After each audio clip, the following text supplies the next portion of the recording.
Samajwadi party के अध्यक्ष अखिलेश यादव ने गुरुवार को इलेक्शन कमीशन पर बड़ा आरोप लगाया।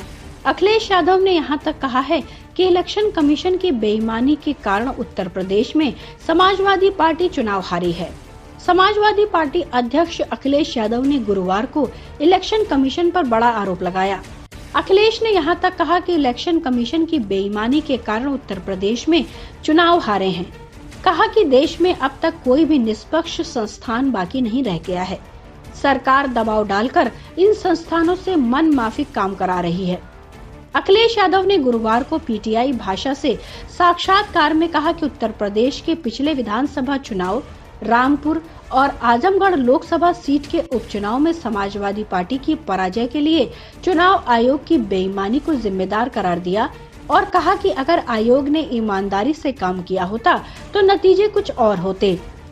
समाजवादी पार्टी के अध्यक्ष ने कहा कि उनकी पार्टी ने राज्य का पिछला विधानसभा चुनाव लोकतंत्र बचाने की अपील के साथ लड़ा था, मगर नतीजा सबके सामने है। उन्होंने कहा कि देश में अब कोई भी निष्पक्ष संस्थान बाकी नहीं रह गया है। सरकार दबाव डालकर इन संस्थानों से मन माफी काम कराती है। यादव ने आरोप लगाया कि चुनाव आयोग ने बहुत बेईमानी की है। बड़ी संख्या में मतदाताओं के नाम मतदाता सूची से काट दिए गए हैं।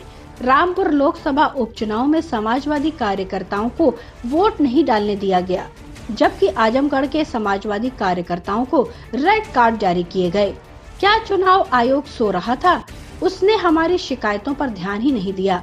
इसके साथ ही अखिलेश ने बिहार में हुए राजनीतिक बदलाव को सकारात्मक संकेत बताते हुए उम्मीद जताई कि 2024 के लोकसभा चुनाव में भारतीय जनता पार्टी के खिलाफ एक मजबूत विकल्प तैयार होगा। अखिलेश यादव ने कहा कि तेलंगाना के मुख्यमंत्री के चंद्रशेखर राव, बंगाल की मुख्यमंत्री ममता बनर्जी और राष्ट्रवादी कांग्रेस पार्टी के शरद पवार विकल्प तैयार करने में लगे हुए हैं। उन्होंने दावा किया कि उत्तर प्रदेश में भी बिहार की तरह भारतीय जनता पार्टी को झटका लगेगा। अखिलेश ने कहा, बिहार में 2024 के लिए नया विकल्प दिया है। हम 2024 का चुनाव पूरी मजबूती और ताकत से लड़ेंगे। समाजवादी पार्टी का राष्ट्रीय अधिवेशन इसी साल होगा, जिसकी तैयारियों में हम जुट गए हैं। उप मुख्यमंत्री केशव प्रसाद मौर्य ने पलटवार करते हुए कहा, खिसियानी बिल्ली खंबा नोचे। 2012 में समाजवादी सरकार बनी तो चुनाव आयोग सही। जब जनता ने उनके कारनामे को देखा तो दूध में मक्खी की तरह निकाल फेंका। उत्तर प्रदेश भारतीय जनता पार्टी के प्रवक्ता राकेश त्रिपाठी ने कहा, खिसियानी बिल्ली खंबा नोचे की तर्ज पर समाजवादी चुनाव आयोग को लेकर कोस रही है। समाजवादी पार्टी प्रमुख अखिलेश यादव को आत्म अवलोकन करना चाहिए, क्योंकि अखिलेश के नेतृत्व में समाजवादी पार्टी लगातार चुनाव हार रही है। दूसरों पर तोहमत के बजाय नेतृत्व परिवर्तन पर समाजवादी पार्टी विचार करे। Bureau report, public news.